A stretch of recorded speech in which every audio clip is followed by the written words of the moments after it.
Salut à tous, aujourd'hui nouvelle vidéo, je vais tester un tout nouveau concept, ça va être le test champignon. Donc allez, c'est parti, on voit tout ça après le générique.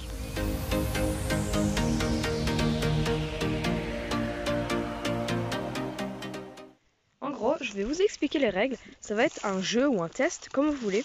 Vous aurez droit à avoir un livre et vous allez devoir identifier les 10 champignons que je vais vous décrire en donnant quelques caractéristiques, le biotope, etc. Vous pourrez faire si vous voulez avec les noms latins, ça fera un total sur 20, ou alors avec juste les noms communs comme cèpe de Bordeaux et ça fera un total sur 10. Allez, c'est parti!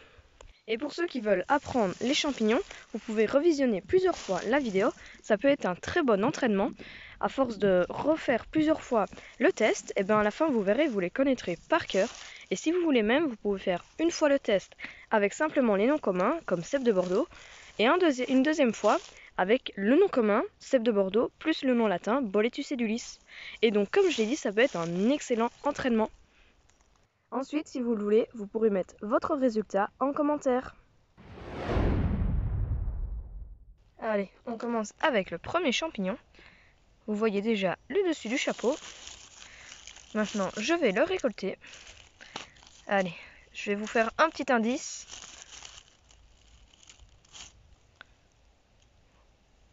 Je vous laisse quelques secondes. Voilà comment est le pied. Les pores.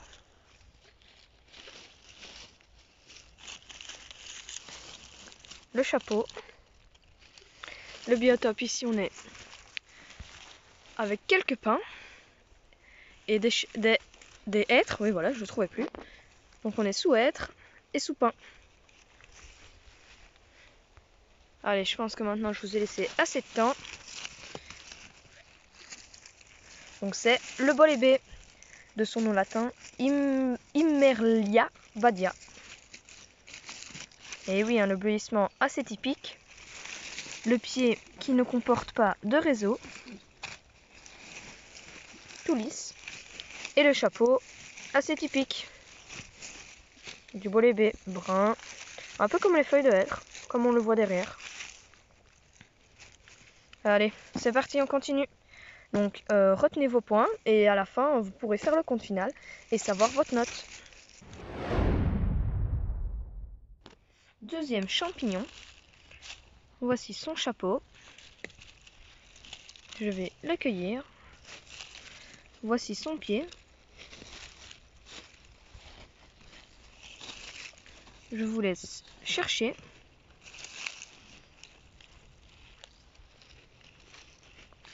Regardez les lames. Une limace est en train de dévorer le champignon. J'allais dire la réponse.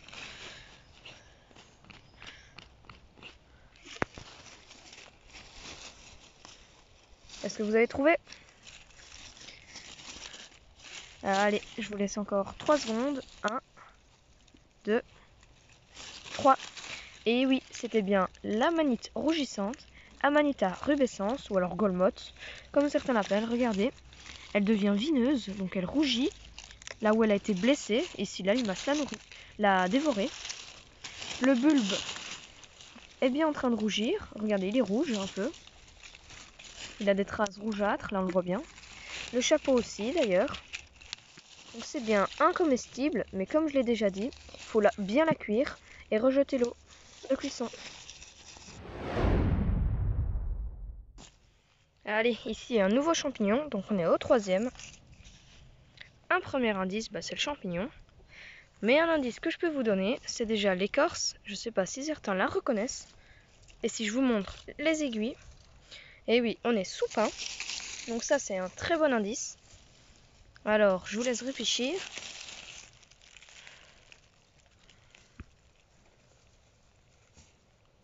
Donc sous pin, une forme dense et compacte de chou-fleur. Et oui, on est sur la clavère crépue, le Sparadis crépus, ou alors, en latin, Sparadis crispa. Car oui, on est sous pin, et c'est son lieu de prédilection. Et sa forme de chou-fleur très caractéristique. Attention à quand même ne pas le confondre avec le Sparadis brevips.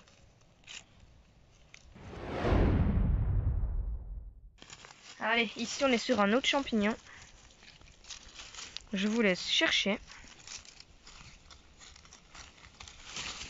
Je vous montre le dessous du chapeau. Le chapeau. Vous avez le pied. Le biotope, on est sous hêtre et pin, toujours dans la même forêt. Allez, je vous laisse chercher.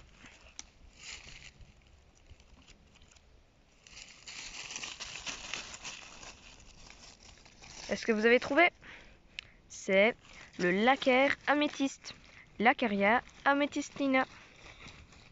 Et oui, ce champignon délicieux, mais qu'il ne faut pas manger en trop grande quantité, car vous le savez bien, il contient de la radioactivité, donc du césium ou quelques trucs comme ça.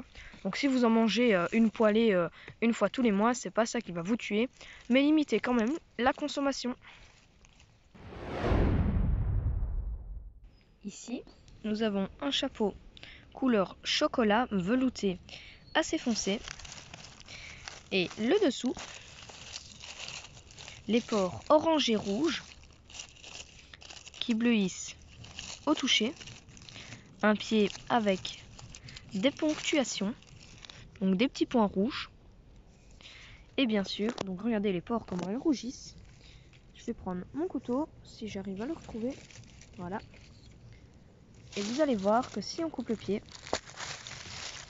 et ben instantanément le champignon bleuit. Allez, du coup je vous laisse quelques secondes, je vous ai donné toutes ces caractéristiques, vous pouvez essayer de chercher.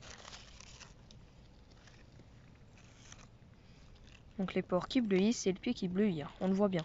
Tout le champignon bleuit, en fait, c'est pas compliqué. Les pores orangés, orange-rouge, le pied rouge avec des petits points, le chapeau brun foncé, chocolat, velouté.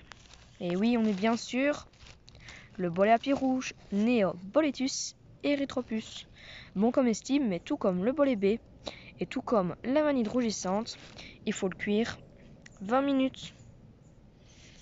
Allez, on va le mettre au panier celui-là. Il est tout beau, tout jeune, tout frais. Allez, nouvelle espèce. Waouh, un pied profond. Regardez les pores. Si vous regardez bien, il y a un petit réseau. Voici comment est le chapeau. On est sous feuillu, avec 2-3 pins par-ci par-là. Allez, je vous laisse pas trop longtemps pour celui-là. Ça doit pas être trop compliqué. Je vais déjà reboucher le trou. Et oui, c'est bien le cèpe de Bordeaux. Boletus edulis. Comme je vous l'ai dit, le réseau et le chapeau, bien reconnaissable, un beau pied. Et voilà quoi, c'est pas compliqué. Dis, j'arrive pas à filmer. Donc voilà, c'est pas compliqué, c'est un cèpe de Bordeaux. Hein. Je suis sûre que beaucoup d'entre vous le connaissiez. Un très bon comestible. Un autre champignon à identifier. Voilà. Et regardez, la chair est très cassante. Des lames décurrentes. Donc on le voit bien. Je vais sentir une odeur de farine. Ici on est sous pain et sous hêtre, comme d'habitude. Donc là je vous ai donné un indice. On a une odeur de farine, lame d'écœurante. D'habitude elles sont jaunes dans le jeune temps. Là il y en a un autre. Je vais le prélever, donc voilà. C'est le même, mais celui-là il a des jaunes lames. Elles sont toutes blanches. Je vais mettre à l'ombre, voilà. Chapeau blanc. Donc on est bien sur... Vous pouvez donner son surnom, si vous voulez. Sur le meunier, donc la clitopile petite prune, et c'est Clitopilus prunulus en latin. Un bon comestible, mais attention, il y a plein de confusion. Tous les clitokibes blancs, donc attention. Voilà. Ici, on a une nouvelle petite espèce. Chapeau orange. Lame orange, un peu couleur saumon, un peu rosâtre. J'essaie de faire le focus. Voilà. Lame espacée. Un pied un peu brun. Donc le chapeau orange, je remonte. Je vous laisse quelques secondes. Donc l'autre est pareil. Lame assez espacée. Un peu couleur rose, orangé. Chapeau bien orange. Et oui, c'est le Laquaire laqué. Laccaria lacata. C'est un peu le cousin du Laquaire améthyste. Sauf qu'ils sont en fait dans une autre couleur. Regardez. Ça c'est version mauve, ça c'est version orangée. Lacquaire améthyste, Laccaria améthystina. Et ici Lacquaire laqué, Laccaria lacata. Comestible également. Avant que vous criez « Ah, je sais, c'est de la girole !» Non, non, attendez de voir. Bon, ici c'est un exemplaire un petit peu âgé. Mais je vais essayer de vous le montrer. Ce sont des lames fourchues. En gros, je vais prendre mon couteau. Ce sera plus simple. Par exemple,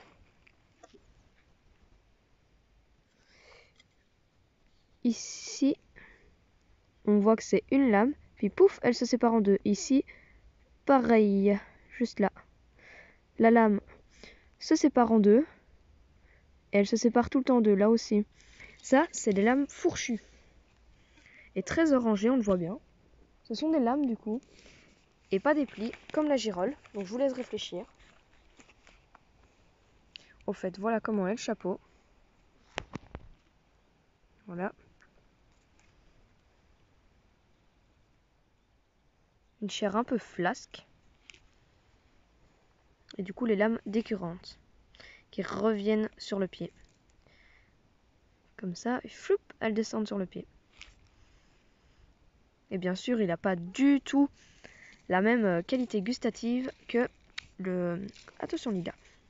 Que la girole. Et oui, c'est la fausse girole ou la fausse chanterelle, ça dépend. Ou le clitocibe orangé, ça dépend. Et du coup, en latin, c'est Hygrophoropsis aurantiaca. Bon, ça, je vous avoue, j'ai regardé sur internet et dans un livre. Parce que clairement, c'est difficile à retenir. Donc oui, ce n'est pas la girole, mais la fausse girole, ou alors clitocibe orangé. Non comestible. Personnellement, je le considère comme toxique, car j'ai vu sur internet et dans des livres qu'il y a des personnes qui ont eu des réactions, donc qui ont eu des réactions allergiques et des réactions... elles ont eu des problèmes intestinaux. Donc alors je ne la consomme pas personnellement. Et en plus de ce que j'ai lu dans les bouquins, elle n'a vraiment aucun intérêt gustatif. Donc vraiment, je ne la consomme pas. Ici, dernier champignon. La couleur du chapeau grise, rosée légèrement, un peu verdâtre, mauve par endroits. Les lames sont lardacées, regardez, elles ne se cassent pas au toucher. Même un aspect gras, donc elles sont bien lardacées. Et le pied, il casse comme de la craie. Allez, je vous laisse chercher. Il y en a même un deuxième exemplaire ici. Et je vais retester le pied qui casse comme de la craie. Et regardez, ça casse vraiment comme de la craie. Hein. Et toujours cette couleur un peu rosâtre, grise, avec des reflets verts. Donc je vous laisse chercher, toujours les lames lardacées. Une limace. Bisous. Allez, bisous. Est-ce que vous avez trouvé? Du coup, c'est la russule charbonnière. Russula cyanoxantha. Bon comestible.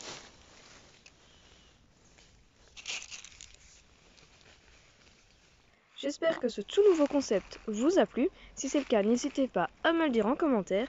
Et si vous voulez que j'en fasse d'autres vidéos comme cela, n'hésitez pas aussi à me le dire. Moi je vous dis salut à tous, bonne cueillette!